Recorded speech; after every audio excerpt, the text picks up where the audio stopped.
예, 유마경 쉬운 네 번째, 다섯 번째 시간입니다. 쉬운 다섯 번째.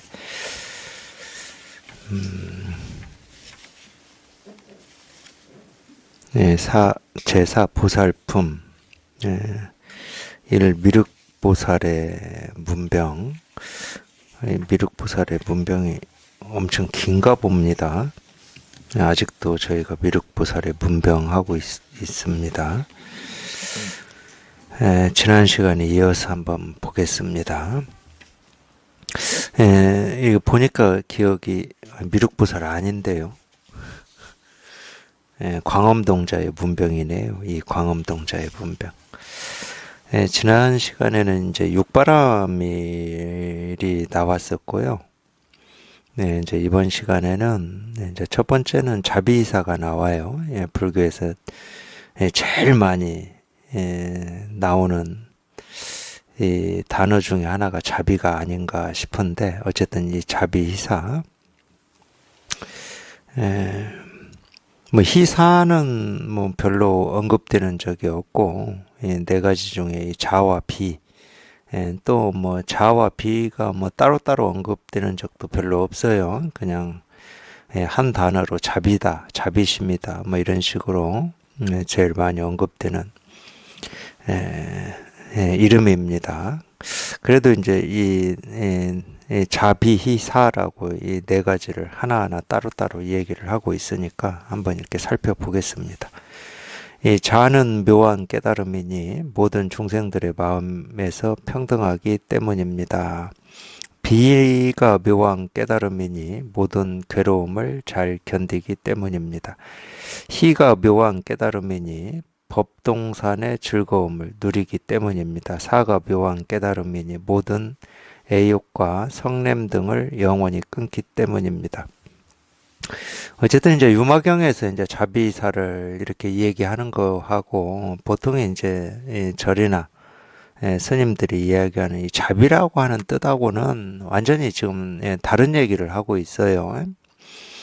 자도 묘한 깨달음이고, 비도 묘한 깨달음이고, 희도 묘한 깨달음이고, 사도 묘한 깨달음이다.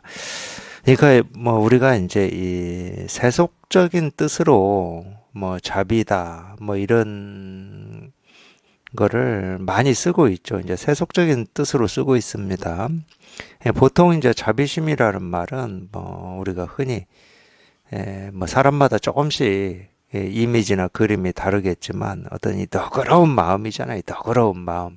보통 이제 그런 식으로 쓰고 있잖아요. 그걸 자비심이다 그러는데, 그건 이제 세속적인 뜻으로 쓸 때 그런 겁니다. 근데 우리가 이제 불교에서 이 불법에서 이 자다 비다 할 때는 전부 우리 본래 마음을 얘기하는 거예요. 뭐 예를 들면은 유교에서 이 공자가 얘기했겠죠. 공자가 이 사람의 본성을 인의예지라고 얘기를 한 게 있어요. 물론 이제 뭐 꼭 네 가지로만 얘기한 건 아닌데, 그러니까 인이다, 의다, 예다, 지다라고 하는 게 뭐 각각의 뜻을 우리가 뭐 이야기할 수는 있습니다. 근데 이 인의예지라고 하는 이게 각각이든 전체든 이건 뭘 얘기하고 있냐면 이 사람의 본성을 얘기하고 있는 거예요. 본성의 이 측면 또는 본성의 저 측면을 이렇게 얘기하고 있는 거거든요. 그러니까 우리가 이제 이 종교도 그렇고 어떤 이 사상이라고 하는 것도 그렇고 어떤 이름을 이렇게 만들어서 쓰는 거는 그 이름이라고 하는 게 밖에서 따로 나오는 게 아닙니다. 어떤 사상은 그 사상의 어떤 이치, 도리, 근본을 표현하는 이름들이거든요. 그러니까 우리 불교도 똑같은 거예요. 불교에서 우리가 이 근본이라고 하는 건 이 깨달음밖에 없거든. 깨달음밖에 없잖아요. 불교의 근본이라고 하는 것은. 석가모니 부처님이 새벽별 번쩍하는 거 보고 깨닫고 이제 온갖 말씀을 하셨다고 그러잖아. 그러니까 그 온갖 말씀의 실은 저희가 새벽별에서 번쩍 깨달은 이거를 이 말 저 말 이 이름 저 이름으로 이렇게 표현을 한 거밖에 없거든. 근데 이제 우리가 이제 언어라고 하는 것은 우리가 태어나서 그 언어가 가진 그 이름의 뜻들을 배우는 과정이거든요. 시계다 그럴 때는 이 시계라는 뜻을 배우는 거고 컵이다 뜻을 배우는 겁니다. 자다 그럼 뜻을 배우고 비다 그럼 뜻을 배우는데 그러니까 그런 뜻으로 얘기하지는 않습니다. 이 종교에서는. 이 뜻으로 얘기하는 건 우리가 세간의 언어죠. 종교에서는 이 모든 이름 모든 언어는 그 종교가 얘기하고자 하는 어떤 이 근본을 얘기하는 거예요. 근본을. 부처와 마찬가지입니다. 이 부처라고 하는 것은 세속적으로는 이래요. 세속적으로는 이제 우리 불교라고만 얘기를 하면은 이 불교라고 하는 이 종교, 이 가르침을 처음으로 깨달아서 이 가르침을 전한 이 고타마 시다르타라고 하는 이분한테만 부처라는 이름을 붙여요. 그분 이후에는 부처라는 이름을 안 붙입니다. 뭐 아라한이다, 뭐 선사다, 조사다, 뭐 이런 이름을 붙이거든요. 이 종교라고 하는 게 어떤 이 틀을 갖추고 제도를 갖추면은 그럴 필요가 있죠. 그럴 필요가 있습니다. 그 종교의 어떤 창시자를 뭐라고 그러죠? 뭐 존중하고 존경하고 불교에서는 예불이라고 그래요. 부처한테 예를 갖추는 걸 예불이라고 그러죠. 종교는 좀 그런 어떤 형식 같은 게 필요로 하니까 종교라고 하는 게 이렇게 갖추어지면 그건 종교라고 하는 어떤 형식과 제도를 갖추기 때문에 그러는 거거든요. 그럴 필요가 있기 때문에. 근데 종교라는 형식과 제도를 갖추지 않으면 그럴 필요가 없습니다. 진짜 부처는 우리 본래 마음을 부처라고 그러는 거예요. 그러니까 우리가 석가모니 부처님을 예를 들어서 예부라고 예를 불교를 믿는 사람에 한해서는 이 존경하는 이유가 뭡니까? 그분이 깨달아서 이 깨달은 마음을 전했기 때문에 그러는 거잖아요. 그러면 진짜로 우리가 알아야 될 것은 그분이 이 온갖 말씀으로 가르침으로 전한 우리 본래 마음, 이 깨달음이라고 하는 거에 통해야 될 거 아니야. 그게 이제 그분의 뜻을 잇는 거지. 그게 진짜 예불인 거지. 이거 말로만 입으로만 어떤 몸으로만 저를 3000배 하고 10,000배 한다고 해서 그분의 뜻을 잇는 건 아닐 거잖아. 근데 이제 형식을 갖추면 전도돼 버려요. 뒤집어져 버립니다. 그래서 예를 들어서 법당에 들어가서 3000배를 하고 날마다 법당에서 부처님한테 공양을 올리고 이런 거를 이제 부처님을 이렇게 존경하고 이 신심이 있다 이런 식으로 뒤집어져 버리는 거예요. 다른 종교도 마찬가지입니다. 다른 종교 제가 얘기할 것도 없지만은 아니 그 종교에서 그 우러러 보는 사람이 실제로 이 사실은 가르치는 건 전부 말로 가르치거든. 말로 예수님이나 부처님이나 공자나 맹자나 다 말로 가르치잖아요. 그러니까 이 말로 진짜 가르치고자 하는 그 뜻을 우리가 불교에서는 통한다고 그러고 기독교에서는 구원을 받는다. 구원을 받는다는 것도 다 실질적인 경험입니다. 체험이에요, 체험. 그냥 이 생각 속에서 하는 게 아닙니다. 생각 속에서는 100번, 1000번, 10,000번 하느님도 만나고 부처님도 만나고 미륵보살도 만나고 다 할 수 있지 우리가. 근데 전혀 그분들이 실제로 가르치고자 했던 이 뜻 여기에는 통하지를 못하는 거예요. 실제로는 종교는 각각의 이름 이런 이름이 다를 뿐이지 구원이다 아니면은 견성체험이다 이렇게 이름이 다를 뿐이지 그 뜻에 통하는 거예요. 그분들의 뜻에 딱 통하는 거야. 그분이 새벽별을 보고 이 깨달았다고 하든 뭐를 보고 깨달았다고 하든 그 깨달았다라고 하는 그 마음에 통하는 거야. 그럴 수밖에 없는 거예요. 왜 그럴 수밖에 없냐? 우리 모든 종교가 마찬가지입니다. 없는 걸 찾아내라고 하는 종교는 없어요. 우리가 본래 깨달아 있다는 거예요. 우리가 본래 부처라는 겁니다. 깨달아 보면은, 진짜 깨달아 보면은 그게 딱 다가오거든. 누구나 다 부처예요. 누구나 다 깨달아 있고.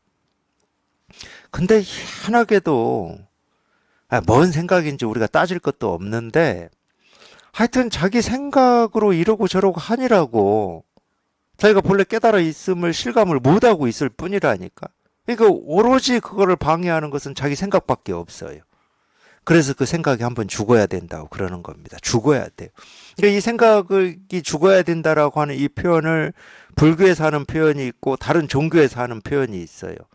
예를 들면 다른 종교는 뭐 제가 많이 아는 게 아니니까 그냥 제가 아는 대로만 얘기하면은, 근데 기독교에서도 그런 표현이 있습니다. 뭐 복종이라든지 뭐 이런 표현이 있어요. 복종이라는 말이 무슨 얘기입니까? 나를 내려놓으라는 얘기예요. 그러니까 절대 사람은 하나님의 뜻을 알 수가 없는 거예요. 왜? 이 사람은 자기 생각을 믿고 의지하는데 이 자기 생각은 우리가 알 수가 있지. 근데 하나님의 뜻은 자기 생각에 있지 않잖아. 근데 이런 얘기는 종교에서만 얘기하는 게 아니에요. 사상에서도 다 얘기합니다. 특히 이제 우리 동양 사상도 다 그런 얘기를 해요. 이 사람이 어떻게 살아야 되느냐. 이거는 인류가 생겨난 이래로 한 번도 끊어지지 않고 고민했던 거예요. 개인이든 국가든. 도대체 사람은 어떻게 살아야 되느냐. 왜냐하면은 죽음이라는 게 있거든. 죽음이 없으면 이런 생각 안 했을 겁니다, 아마. 죽음이 없는데 어떻게 살아야 되냐를 산다라는 생각이 없어요. 죽음이라는 게 없으면. 근데 죽음이라고 하는 이 유한함이라고 하는 게 있기 때문에 이 유한한 동안 어떻게 살아야 의미가 있고 가치가 있고 죽을 때 불안하지 않고 두렵지 않을 수 있느냐, 이 고민이거든, 실은. 의미 가치를 그래서 따지는 겁니다. 영원히 산다고 생각해 보세요. 무슨 의미 가치 따지겠습니까? 옳음 그름 따지겠어요? 옳으나 그러나 영원히 사는데? 안 따집니다.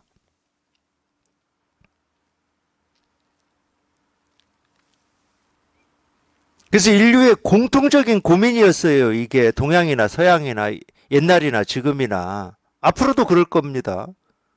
내 자식들도 그 고민 안 할까요? 어떻게 살아야 되는가 이 고민 안 할까요? 그 자식의 자식들은 안 하겠습니까? 당연히 할 겁니다. 유교도 우리 동양 사상도 딱 그걸 얘기를 해놨어요. 물론 이제 말로 해놨어요. 거기도. 그러면은 사람은 어떻게 살아야 되느냐? 하늘의 뜻에 따라 살아야 된다. 이게 동양 사상의 근본이에요, 근본. 그래서 동양 사상에 하늘 얘기가 많이 나와요. 그렇기 때문에. 뭐 천명이니 막 이런 얘기 많이 나오잖아. 왜 그러냐? 하늘의 뜻에 따라서 사는 게 사람의 도리이기 때문에 그러는 거예요. 근데 이 하늘의 뜻이라고 하는 것은 이 사람의 만들어 놓은 어떤 사회, 가치관, 도덕, 신념, 윤리, 이게 하늘의 뜻이 아닙니다. 그건 사람의 뜻이에요. 사람이 만들어 놓은 뜻이라니까. 그럼 그 하늘의 뜻이라고 하는 게 뭐냐? 이 그 사상이지만, 동양 사상이지만, 그게 인간의 본성이에요. 그래서 인간을 이 동양 사상에는 어떻게 표현하냐? 천지인으로 표현하는 거예요. 그러기 때문에. 그래서 거기에서도 사람은 우리가 생각하듯이 보고 듣고 느끼고 경험하는 또는 어떤 가치관이나 신념이나 철학이나 옳고 그름이나 이것만 갖추고 있는 존재가 아니다. 이 얘기를 하는 겁니다. 그건 똑같은 거예요, 그거는. 이런 고민을 해보면은 똑같은 거야. 사람의 뜻으로 살면은 더 이상 고민할 게 없어요. 당연히 사람의 뜻이다. 그러면 옳고 그름이 있는 거고. 그게 이제 대표적인 게 민주주의라고 하는 거거든. 민주주의는 뭐예요? 다수결입니다, 다수결. 사람의 뜻이야, 사람의 뜻. 근데 사람의 뜻인데, 그래도 이 뜻이 다수가 동의하는 쪽으로 가자. 이게 민주주의거든. 그러니까 이 세계는, 이 사회는, 이 국가는 사람의 뜻으로 이루어져 있어요. 하늘의 뜻이 아닙니다. 우리 본성이 아니야. 그러니까 출세관을 얘기하는 거예요. 세간은 아무리 해봐야 우리 생각을 벗어날 수가 없다. 어떤 생각, 기가 막힌 생각을 하더라도 우리 생각을 벗어날 수 없다. 기가 막힌 생각이니까 그건 생각이지. 그러니까 사람의 생각을 가지고는 하늘에 닿을 수가 없어요.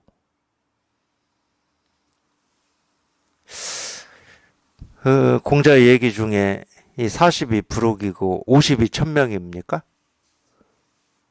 유교에서도 50에 1000명을 깨닫는 건데. 에이.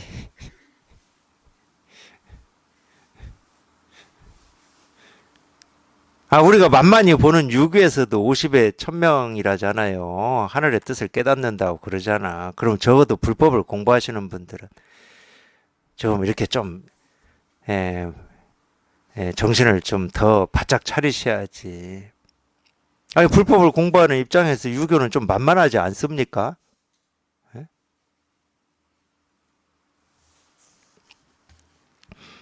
공통된 겁니다. 인류는 생겨난 이래로 지금 이 날 이때까지 어떻게 살 것인가? 나는 누구인가? 나는 누구인가를 고민하는 것도 내가 어떻게 살아야 되는가? 이것 때문에 고민하는 거예요. 심지어 얼마 전에 그 되게 이야기 많이 나왔던 그 뭐죠? MBTI? 그거 왜 관심을 가지고 그거 왜 봅니까? 내가 어떻게 살아야 되는가? 이것 때문에 보는 거 아니에요.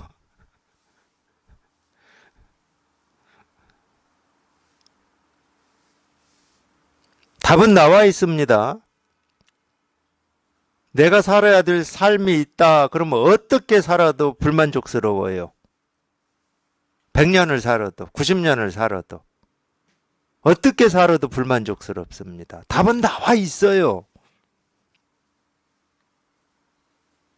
하늘의 뜻에 따라서 살아야 돼. 그러면 이제 우리말로 하면은 자기 본성에 따라서 살아야 되는 거예요. 이 본성이라고 하는 것은 날 때부터 본래 타고난 겁니다. 성격을 타고나 그런 건 잘 알아. 그러니까 사주 팔자 이런 거 보면서 뭐 타고났다 이 말은 잘하는데 진짜 타고난 건 왜 외면하고 무시하고 도외시하시고 그러냐고. 진짜 타고난 건 이건데. 근데 진짜 타고난 게 이거예요. 그래서 우리가 괜히 깨달아야 되는 게 아닙니다. 이 뜻에 따라 살아야 아무 일이 없으니까. 장애가 없고. 에, 반야신경에 딱 써놨죠. 두려움이 없고. 노사가 없고. 노사, 생로병사를 얘기해요. 여기에 통해서 이 뜻에 살면은 노사가 없습니다. 두려움이 없어요. 불안이 없어.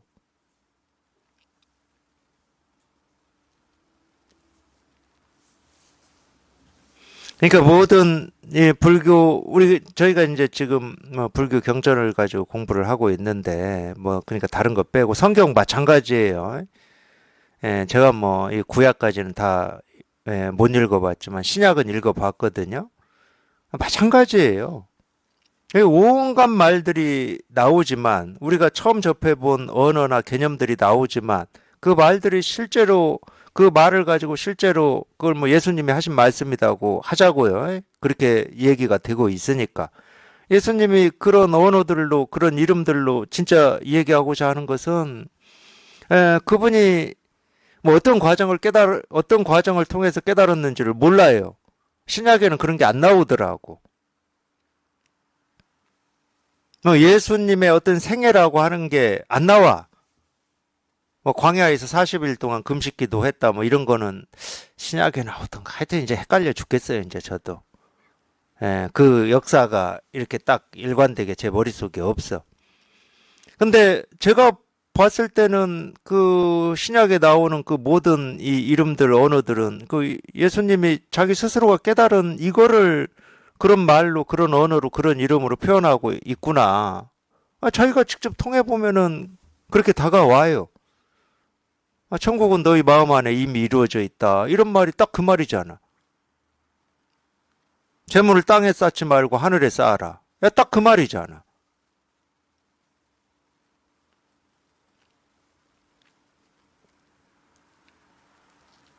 그 말이나 불교에서 얘기하는 분별에서 벗어나라.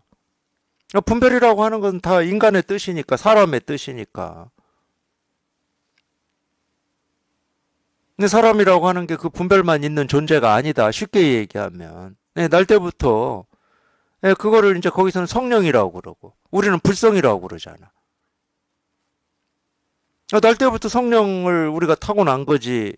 그 성령이 뭐 어느 날 갑자기 어디서 생기는 겁니까? 뭐 벼락 맞으면 생겨요? 불성이라고 하는 것도 똑같은 거예요. 그래서 본래 마음이라고 그래. 본래 마음. 본래부터 있던 거야. 만들어지는 게 아니야. 갈고 닦아지는 게 아니야. 본래 그냥 있어.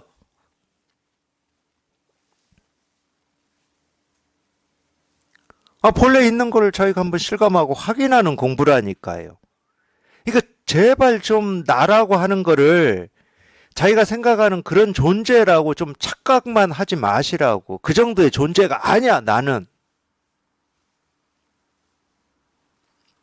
우리가 그 착각하는 이유는 하나밖에 없어요. 지금까지 내가 살아온 어떤 과거의 경험, 기억, 그걸 나라고 여기기 때문에 그래. 설령 우리가 지금까지 태어나서 지금까지 그렇게 살아왔다고 쳐. 그렇게 살아왔으니까 앞으로도 꼭 그렇게밖에 살 수 없는 운명인가요, 우리가? 그렇지는 않을 거잖아요.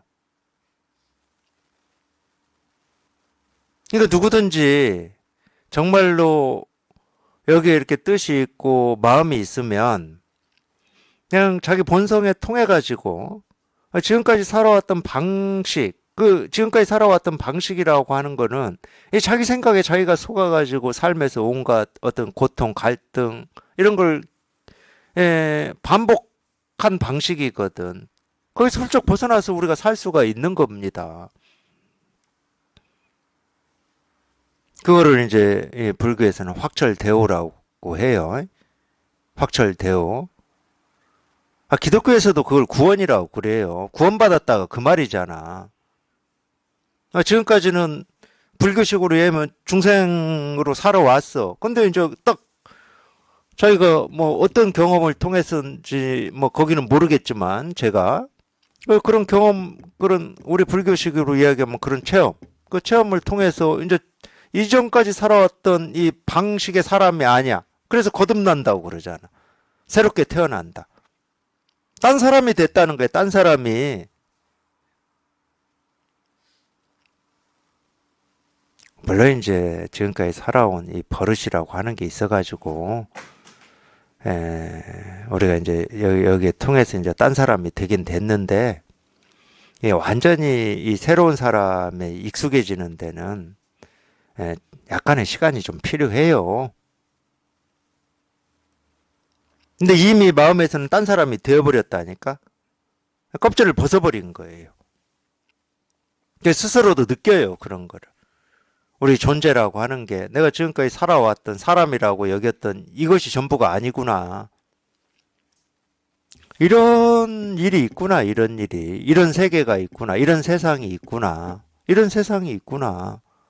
그걸 자기가 느낀다니까. 자기가 경험을 하게 됩니다. 그 경험이야, 그 경험.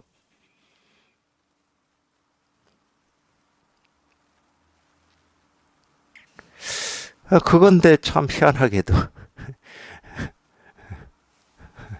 어떤 때는 뭐 구원이든 깨달음이든 그걸 돈 주고 사고 팔고 하기도 하고 참, 아이고, 참 희한한 일들이.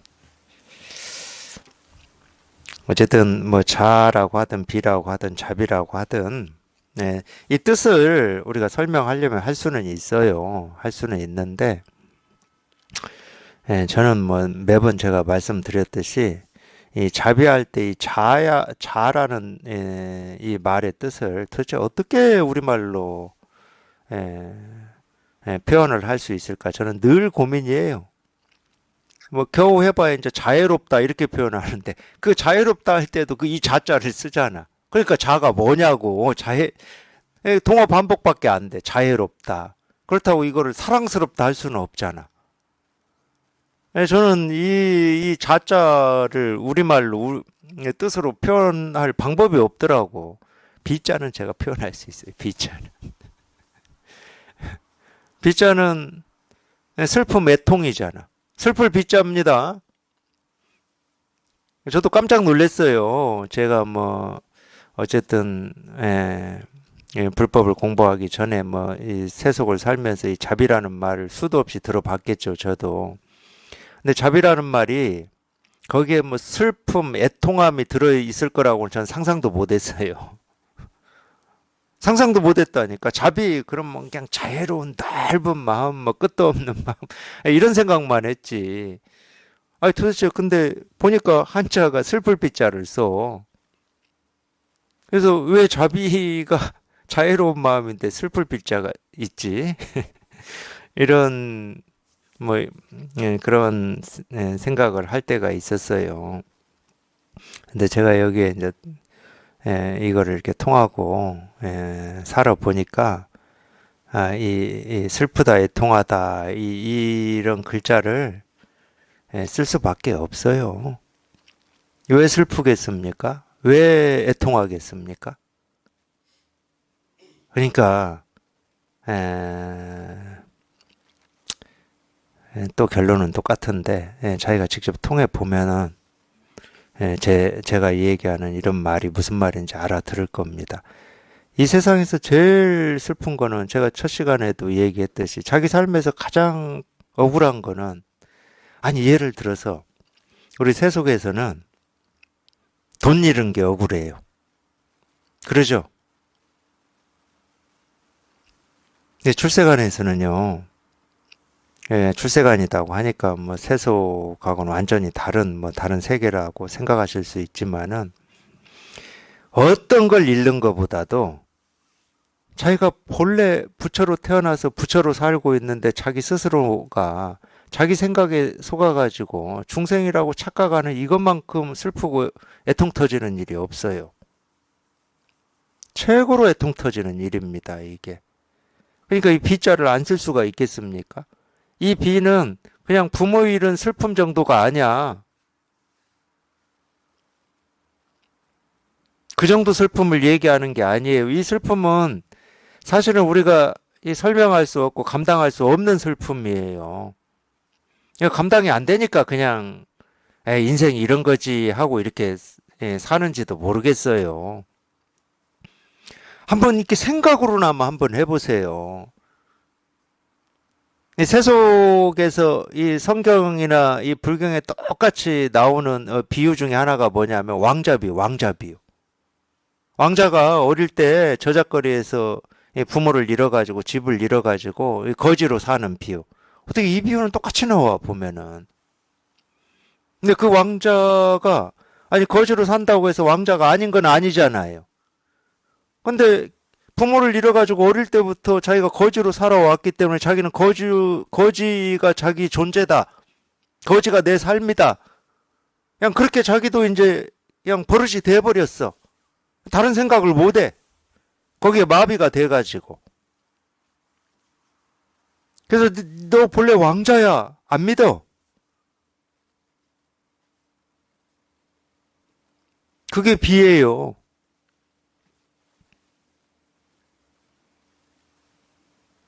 그 비유를 하는 이유가 딱 이거라니까.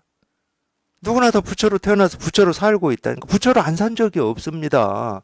뭐 깨닫고 난 뒤부터 부처로 사는 게 아니라니까. 지금도 부처로 살고 있다니까. 지금까지 살아온 과거의 삶도 다 부처로 살아왔어요.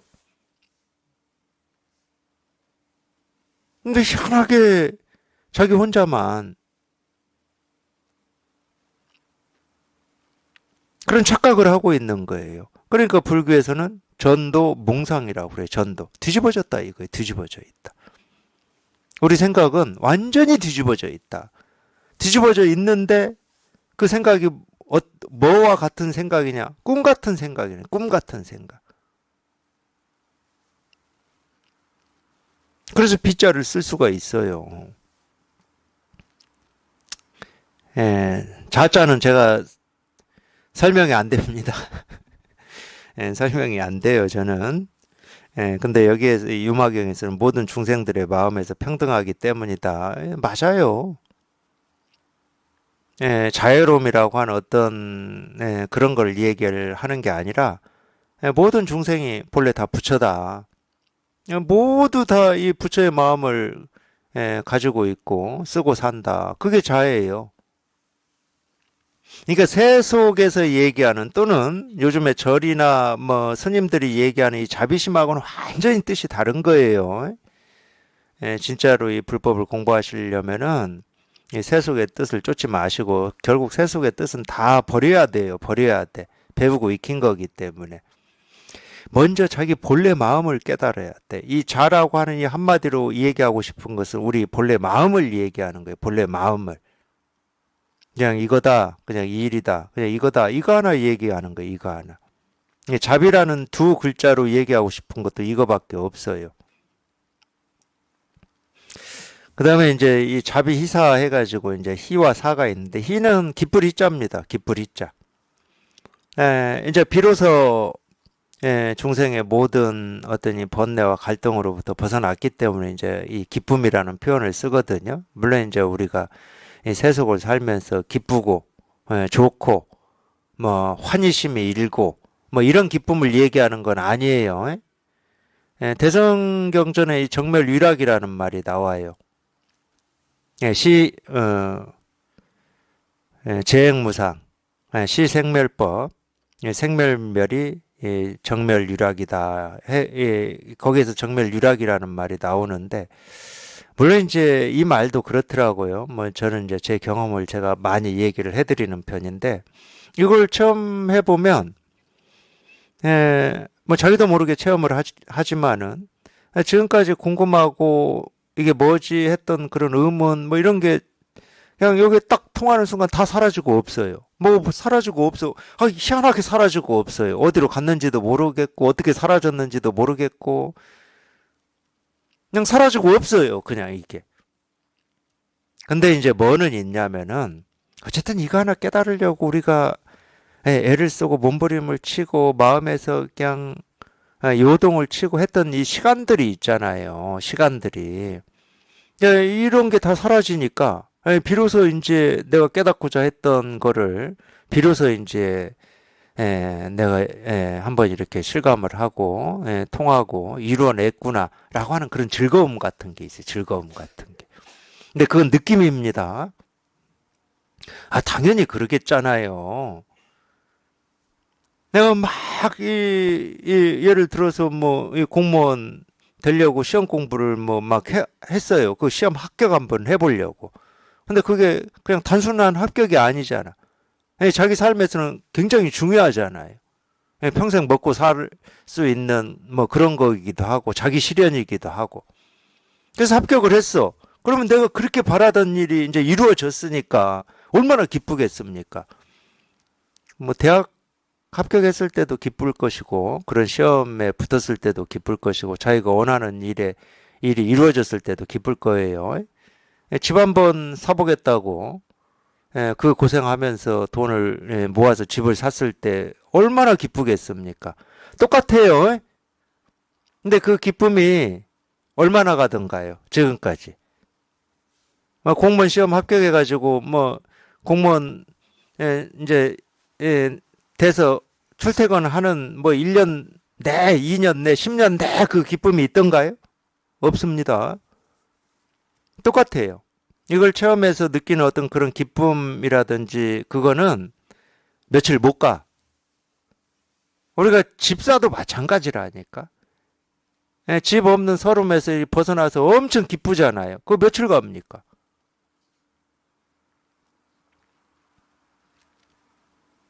그렇듯이 그거는 어떤 부산물이에요, 부산물. 우리가 자기가 해결하고자 하는 이게 해결이 됐을 때, 해결되지 않았을 때 그런 어떤 힘겨움에서 해방된 즐거움이야, 그거는. 근데 정멸유락이라는 말은 그런 즐거움을 얘기하는 게 아니에요. 그 즐거움은 바로 없어져 버린다니까. 휘발이 돼버려, 휘발이. 물론 이제 그게 좋으니까 그걸 꽉 붙들고 싶고 또 그런 쾌락을 경험해 보고 싶고 거기에 이렇게 그걸 못 넣고 그 미련을 못 넣고 그냥 또 하여튼 그런 경우도 있긴 있어요. 예, 그건 또 느낌을 붙드는 거고 스스로 자기 스스로 이렇게 번뇌 구렁텅이로 빠지는 길입니다. 그거는 부산물 붙들고 씨름할 필요가 없어요. 정멸유락이라는 것은 마음에 옳고 그르고 좋고 싫고라고 하는 이 시비가 없는 그러니까 이 정멸유락이라는 말이 다른 말로 표현하면 선정이 선정. 이 정. 마음이 이제 더 이상 이런 일 저런 일에 흔들리지를 않아.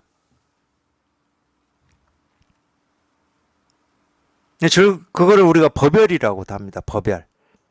물론 이제 제가 이걸 깨닫기 전에는 법열이다. 그러면 이 법을 깨달은 뭐 어떤 즐거움, 뭐 어떤 이 느낌, 뭐 감정 이런 건 줄 알았어요. 그런 것 좀 나도 누리고 싶다. 뭐 이런 입장이었어요.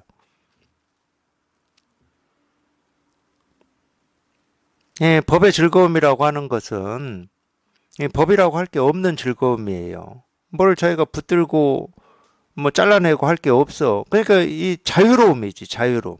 그 어떤 거에도 이 걸리지 않고 장애가 되지 않는 자유로움. 그걸 여기서는 희라고 그런 겁니다. 그러니까 이 희라고 하는 말이 이거를 얘기하고 있는 거예요, 이거를. 네 번째가 사예요, 사. 사는 버릴사자입니다, 버릴사. 그러니까 이 희나 사나 똑같은 말이에요. 희는 버려진 즐거움을 얘기하는 거고, 버려진 즐거움. 이 버린다라고 하는 것은 우리가 본래 부처고 뭐 예를 들어서 다시 깨달을 일이 없는데 스스로 이 자기 생각에 속아가지고 느낀 감정에 속아가지고 온갖 어떤 고통과 번뇌와 이 갈등 속에서 살고 있잖아요. 예, 그 번뇌와 갈등이 그냥 뚝 끊어졌다는 말이에요. 그걸 우리가 버린다고 그러잖아. 그 번뇌와 갈등이 그냥 뚝 끊어져가지고 그냥 사라진 거를 우리가 버린다고 그래요. 내가 버리는 게 아닙니다. 자기는 못 버려요. 그냥 뚝 부러지는 겁니다. 그걸 사라고 그래요. 그러니까 똑같은 말이에요. 달리 얘기하면 분별에서 벗어났다는 말하고 분별에서 벗어났다는 말을 다른 표현으로 하면은 여기에 통했다는 말이거든. 그러니까 희는 여기에 통했다는 쪽에서 쓰는 언어고 사는 분별에서 벗어났다는 쪽에서 쓰는 거예요. 네, 우리가 이 파사현정이라는 말이 그런 말인데 이 파사는 그냥 무너뜨렸다는 거야. 이 삿된 거를. 이 삿된 거는 우리 분별망상밖에 없습니다. 현정이라고 하는 말은 이 정이 드러났다는 말이거든. 똑같은 말인데 이 똑같은 걸 이 측면에서 표현하고 저 측면에서 표현하는 겁니다. 우리가 이제 이 정멸이라고 하는 말하고 해탈이라고 하는 말도 그런 말이거든. 해탈은 나를 묶고 있었던 그게 우리 이제 분별망상이잖아. 거기서 벗어났다고 표현하는 거예요. 정멸은 그냥 고요하다는 겁니다. 예, 정멸은 그러기 때문에 어떤 정을 현정이라고 하는 이거를 표현하는 쪽에 가깝다고 봐야죠. 똑같은 거를 이 측면 저 측면에서 표현한 말일 뿐입니다. 그러니까 똑같은 말이에요. 그러니까 자비희사라고 하는 게 다 같은 말입니다. 신통이 묘한 깨달음이니 육신통을 갖추었기 때문이다. 이 불법에서는 신통을 얘기한다. 그러면 육신통을 얘기해요. 물론 이제 이 외도의 오신통하고 상대되는 개념으로 육신통을 얘기를 합니다. 왜 상대되는 개념이냐? 외도에서 얘기하는 이 신통은 전부 모습지어진 걸 얘기를 하는 거예요. 전생을 본다든가. 이거 모습이잖아요. 뭐 남이 못 보는 눈이 있어가지고 뭐 천리를 보는 눈이 있다. 아니 그거는 전부 어떤 모습을 보는 거잖아. 전생 다음 생을 본다. 그 모습을 보는 눈이거든. 그러니까 외도의 신통은 뭐 남이 못 듣는 걸 듣는다든가. 이 남은 뭐 죽었다 깨어나도 한 발 걸어가지고 서울까지 갈 수가 없는데 외도의 신통은 뭐 그걸 뭐라고 신족통이라고 그러죠. 남들이 갖추지 않은 어떤 능력이 있다든가. 이건 다 외도에서 얘기하는 신통이에요. 외도의 신통은 전부 모습지어졌습니다.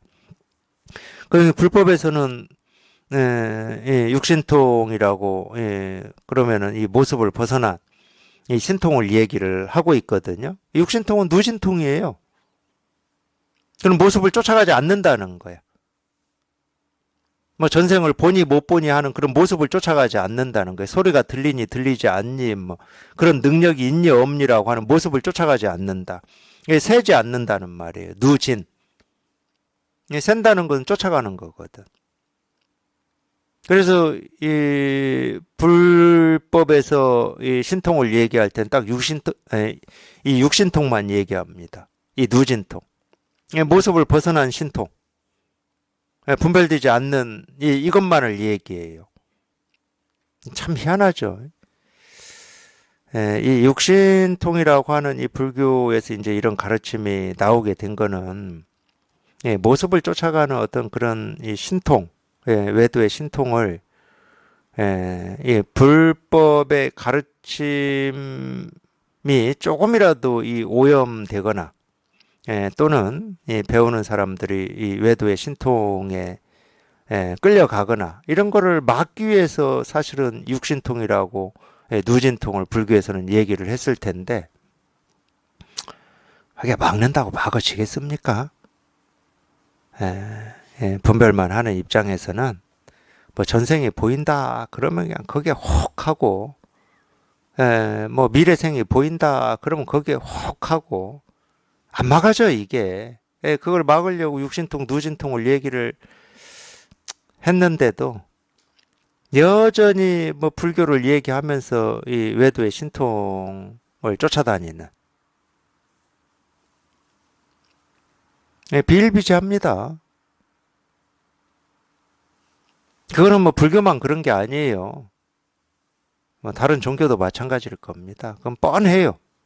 왜? 이 중생심이라고 하는 것은 자기한테 없는 어떤 이 눈에 보이는 그런 어떤 그런 거에 혹해. 그냥 맨날 쫓아다녀. 그냥 세기만 해, 세기만. 눈으로 세고, 귀로 세고, 그냥 우리 의식으로 세고, 다 세기만 해. 그러니까 이 분별에서 벗어나야 되는데, 분별에서 못 벗어나고, 이 분별만 쫓아다니라고. 사실은 그런 것 때문에 육신통이라고 하는 이런 이름이 나온 거고, 이런 가르침이 나온 거예요. 오신통이라고 하는 것과 상대되는. 비교가 안 되는 거지. 모습을 가지고 얘기하는 신통하고 모습을 벗어난 이 신통은 비교가 안 되는 거지. 이제 그런 면도 있고, 또 하나는 또 이제 조금 더 불법을 뭐 공부하시는 분 중에 육신통이라고 그러니까 이제 여섯 가지 신통, 육이 여섯 육자일 거 아니에요. 여섯 가지 신통이라고 하니까 외도에서 얘기하는 이 다섯 가지 신통도 깨달은 사람은 다 가지고 있고, 이 불교에서 얘기하는 이 여섯 번째 이 누진통도 가지고 말이 안 되잖아. 그렇게 생각하는 사람도 있더라고. 근데 말이 안 되잖아요. 외도의 오신통은 모습을 쫓아가는 거라니까. 불법의 육신통은 모습에서 벗어난 신통이고. 근데 외도의 오신통도 갖추고 누진통도 갖춘다고? 어떻게 해, 그거를? 모습을 쫓아서 막 줄줄이 다 세고 있는 게 외도의 오신통인데 불법을 공부하는 사람이 그걸 갖춰야 된다고? 말이 안 되잖아. 근데 그런 말에 참 희한하게 불교를 좀 공부한다는 사람들도 속는 거 보면 뭐 할 말이 없어요. 제가 할 말이 없어. 그래서 그런 얘기가 실제로 있어요. 깨달은 사람은 이 사람을 보면은 뭐 전생도 볼 줄 알아야 되고 뭐 이런 얘기가 있다니까. 예? 멀쩡하게 승복을 입고도 그런 얘기 하는 사람들이 있어. 하긴 뭐 그런 사람만 있습니까? 뭐 지금도 뭐 어디 인도에서 부처님 사리 찾으러 다니고 주워 왔다고 하는 스님들도 있어요. 참 희한한 사람들이야. 모습을 벗어난, 우리 분별을 벗어난 이거를 얘기를 해야 될 거 아니에요. 분별을 벗어난 이거를. 석가모니 부처님이 진실로 이 49년 동안 이 가르치고자 했던 이거를 얘기를 해야죠.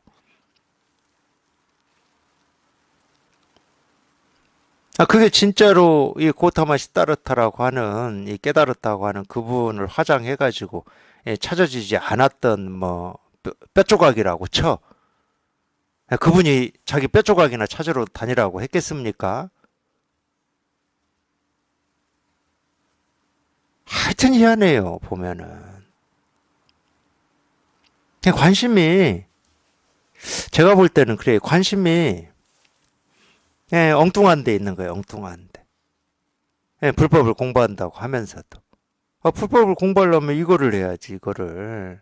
그분이 직접 온갖 말씀으로 49년 동안 온갖 말씀으로 가르치고자 했던 이 뜻, 자등명, 법등명.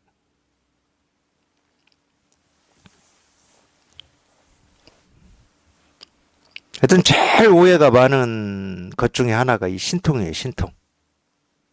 그리고 제일 많은 사람들이 쫓아다니는 것 중에 하나도 이 신통이고. 하여튼 선을 공부하시는 분들은 이런 부분에서 이렇게 정신을 좀 이렇게 바짝 차리셔야 돼요. 그런 거 쫓아다니고 거기에 속으면은 불법을 공부할 수가 없어요. 어떻게 공부를 합니까? 맨날 모습 지어진 거를 쫓아다니는데. 불법은 누진통이에요, 누진통.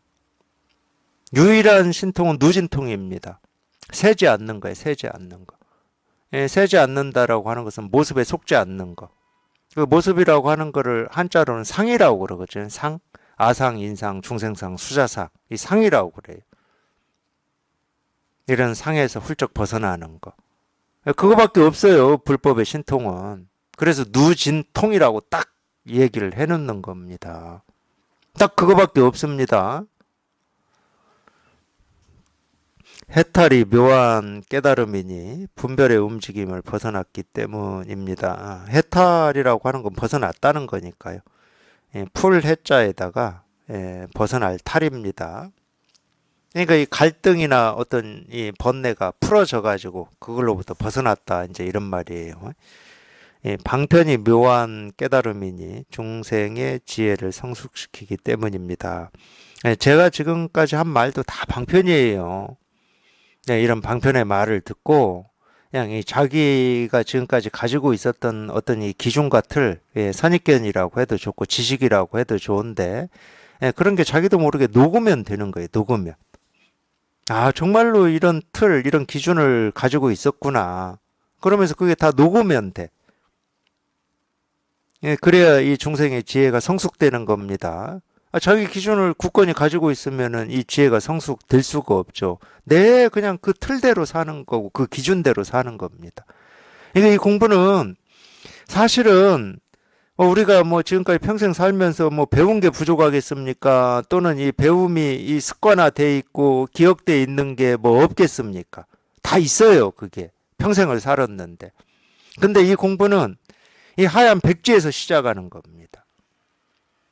지금까지 배우고 익히고 뭐 했던 그런 뭐 옳고 그름, 부처 중생, 뭐 알고 모름 이런 건 그냥 한쪽에 다 밀어 놓으세요.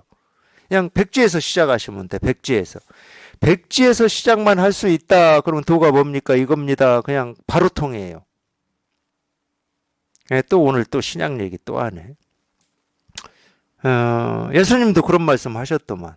어린아이와 같이 되지 않으면 천국에 갈 수 없다. 어린아이라고 하는 게 이 백지라는 뜻이에요. 백지.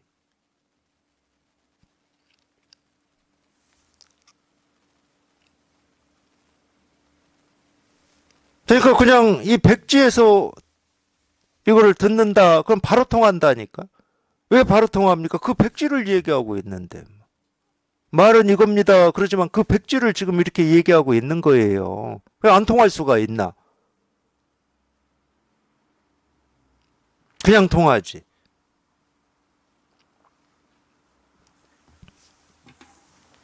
근데 이게 굳어진 어떤 이 자기 생각, 또는 기준 틀은 이런 몇 마디 듣는다고 그게 녹겠습니까? 안 녹아. 그래도 뭐 있지 않아? 뭐 이런 생각을 해. 저도 그랬으니까 제가 이런 얘기를 할 수 있는 거예요.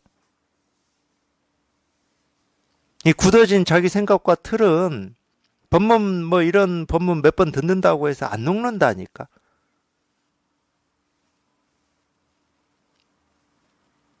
그래도 어떻게 합니까? 그게 녹지 않으면은 백지가 되질 않는데, 여기 통할 수가 없는데.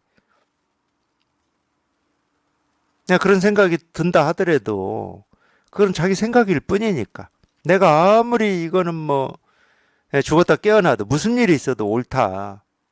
하더라도 그건 자기 생각일 뿐이니까 정말 옳다고 여겨지신다 그러면은 자기가 여기에 통해서 그걸 증명하시면 돼. 지금 옳다라고 하는 거를 막 내세우지 마시고 진실에 통하면 그냥 저절로 다 증명이 되니까 내 말로 증명할 필요가 없어. 내가 살아온 경험으로 증명할 필요가 없어요. 그냥 여기에 통하면 저절로 증명이 되게 돼 있어. 그게 진짜 옳은 건지.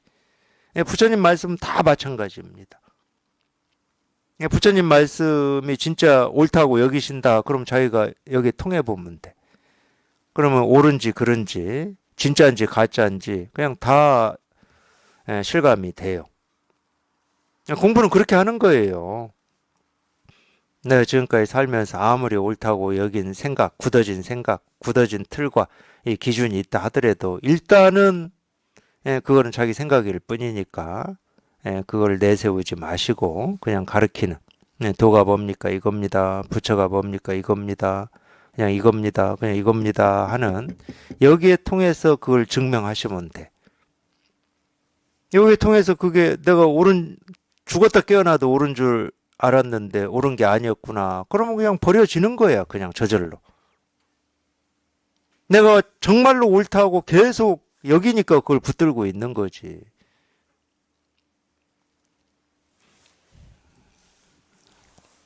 이 지혜가 성숙돼야 돼요. 이 지혜는 우리 본래 마음을 얘기하는 겁니다. 이 지혜를 방해하는 건 오로지 자기 생각밖에 없어요. 자기 생각으로 이러니 저러니 옳으니 그러니 하는 그 생각밖에 없어. 그러니까 그런 기준과 틀이 법문은 딱 그거예요. 법문을 듣는 거는 자기도 모르게 있는 그 기준과 틀이 법문을 들으면서 녹는 거야. 녹는 거. 어디에서 얼마큼 녹는지도 몰라요. 그냥 이 봄 햇볕에 이 눈 녹듯이 녹는 거야.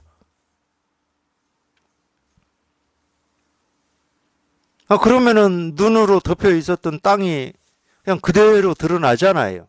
눈으로 덮여 있을 때는 이 땅이 안 드러납니다. 눈으로 덮여 있기 때문에. 근데 봄 햇볕이 쨍쨍 내리쬐면은 지가 뭐 저절로 녹아서 그냥 땅이 드러나잖아요. 왜 땅이 드러나겠습니까? 원래 있는 거니까. 없는 땅은 드러날 수가 없어요. 그래서 우리가 이제 이 불교에서는 우리 본래 마음을 심지라는 말로 써요. 심지. 이 지자가 땅지자입니다.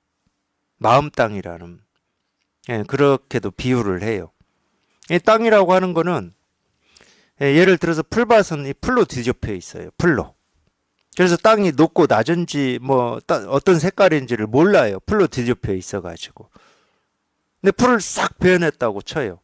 근데 이 풀이 크고 에, 이 그걸 크고 작고죠. 크고 작은 줄 알았어. 근데 이걸 다 베어내고 보니까 풀이 크고 작은 게 아니고 땅이 이랬던 거야. 땅이. 풀은 똑같았어. 그러니까 그 땅을 덮고 있는 풀만 다 사라져 버리면 땅이라고 하는 건 본래 있는 거니까 오히려 반대잖아요.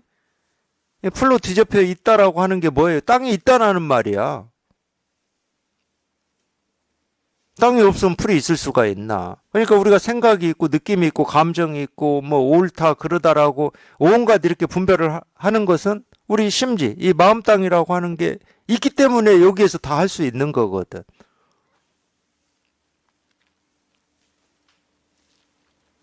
그냥 본래 있는 거예요.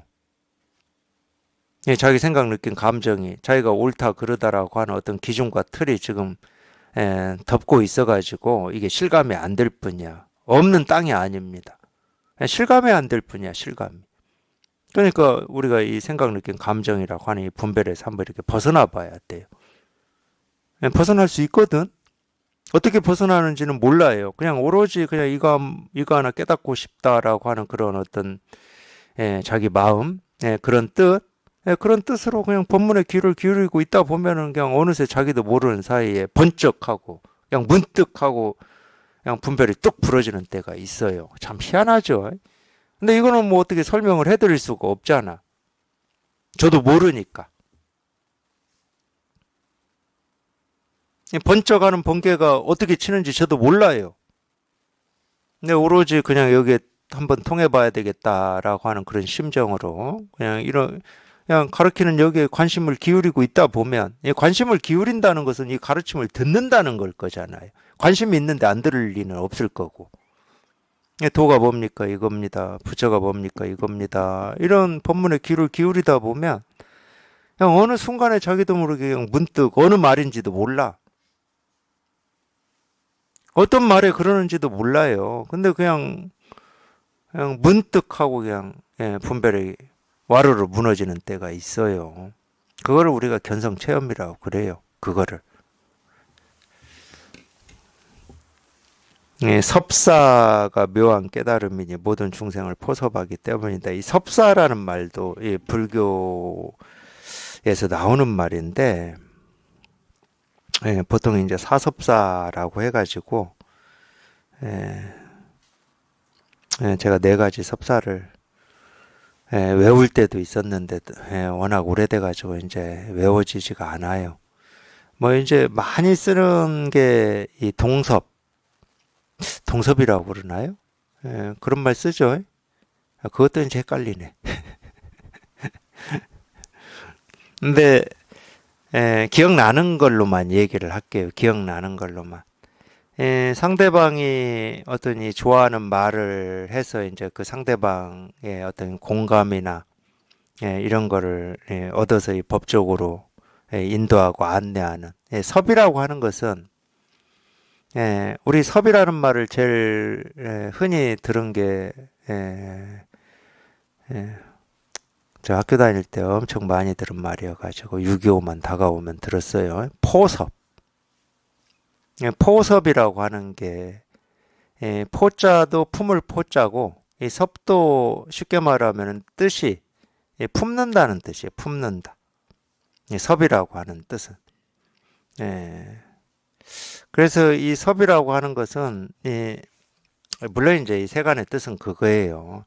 이 상대방을 포섭이라는 말이 그런 말이잖아요. 이 상대방을 이 내 쪽으로 끌어오는 거잖아요. 내 쪽으로.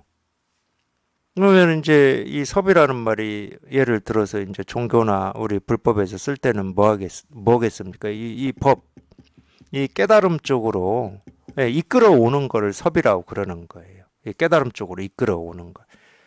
그러니까 뭐 네 가지 섭이 뭐 이런 섭도 있고 저런 섭도 있고 뭐 여기서처럼 자비 희사처럼 이런 자비 뭐 희사 이 하나하나의 뜻을 아시려고 하지 마시고 진짜 이 사섭 이 네 가지 섭 또는 하나의 섭이라고 하는 건 그냥 이거라니까 이거 이쪽으로 끌어오는 게 섭이라니까.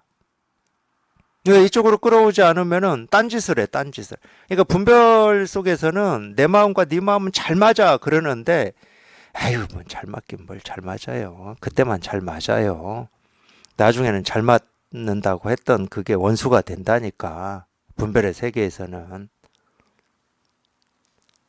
오로지 딱 통할 수 있고, 어긋남이 없고, 아무리 시간이 지나도 변함이 없는 마음이라고 하는 건 이 마음밖에 없어요. 그러니까 우리가 이 섭을 얘기할 수 있는 거예요. 물론 이제 세속적으로는 저희는 이 선을 공부하시는 분들은 절대 이 세속의 방식을 도입하지 마십시오. 이 세속의 방식을 도입하는 건 예를 들면 타 종교 같은 경우도 그렇게 하죠. 이 사람 비율을 맞춰주고 좋은 일, 좋은 공부 있다고 하고 막 이래가지고 그걸 전도라는 이름으로 그렇게 하는 거를 그 사람들은 전도다 뭐다 이러는데 제가 아까 얘기했죠. 제가 굳이 나눠서 얘기를 해보면 우리가 이 불법을 공부한다. 진짜 종교는 하늘의 뜻을 공부하는 겁니다. 사람의 뜻을 공부하는 게 아니에요. 하늘의 뜻은 절대 수단과 방법을 쓰지 않습니다. 수단과 방법을 쓸 일이 없어요. 사람은 써요. 왜? 사람은 목표가 있거든.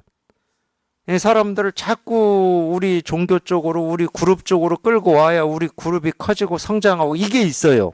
그건 다 사람의 뜻이에요. 하늘의 뜻은 그게 필요치가 않습니다. 그러니까 머릿속에서 어떤 수단, 방법, 어떻게 하면 깨달을 수 있는가, 이거를 머릿속에서 아예 지워버리세요. 그리고, 다른 사람들한테도 마찬가지예요. 물론 이제 우리가 이 세속적인 뜻으로는 뭐 에어사 해가지고 사섭사 중에 뭐 이 사람이 저 사람이 상대 사람한테 어떤 뭐 입장에 맞는 좋은 말 해서 뭐 그 이런 게 있는데 그건 전부 세간에서는 하라고 그러고 그건 뭐 정치 뭐 이런 거나 이제 그렇게 하라고 하고 저희는 그런 생각할 필요가 없습니다. 그렇다고 뭐 쌀쌀맞게 구르라는 얘기가 아니고 수단과 방법을 쓰려고 일도 머릿속에 가지고 있지 마시라. 저희가 하는 공부는 이 공부예요, 이 공부. 네, 이 공부입니다. 딱 이 공부예요. 그냥 이 공부면 돼요. 하늘의 뜻을 전할 때는 수단과 방법이 필요치가 않아요. 왜 그런지 아세요? 하늘은 이미 우리가 상상할 수도 없는 수단과 방법으로 우리한테 자기 뜻을 다 보여주고 있거든. 그게 계절이 바뀌는 모습이고 해가 뜨고 지는 모습이고 바람이 부는 모습이고 오늘처럼 비가 오는 모습이고 이미 다 하고 있어요, 하늘은. 그러니까 더 이거 말고 다른 방법 없을까? 이거 안 해. 마찬가지예요, 우리도. 이 도 깨달음이라고 하는 거를 이렇게 곧장 다 보여주고 있고 다 얘기해주고 있기 때문에 다른 방법을 쓸 이유가 1도 없는 거예요. 오히려 다른 방법을 생각한다는 게 이상한 거야. 이미 다 얘기해주고 있는데 이미 이렇게 다 보여주고 있고 다 실현하고 있는데 도가 뭡니까? 이겁니다. 부처가 뭡니까? 이겁니다 하고 다 얘기해주고 있는데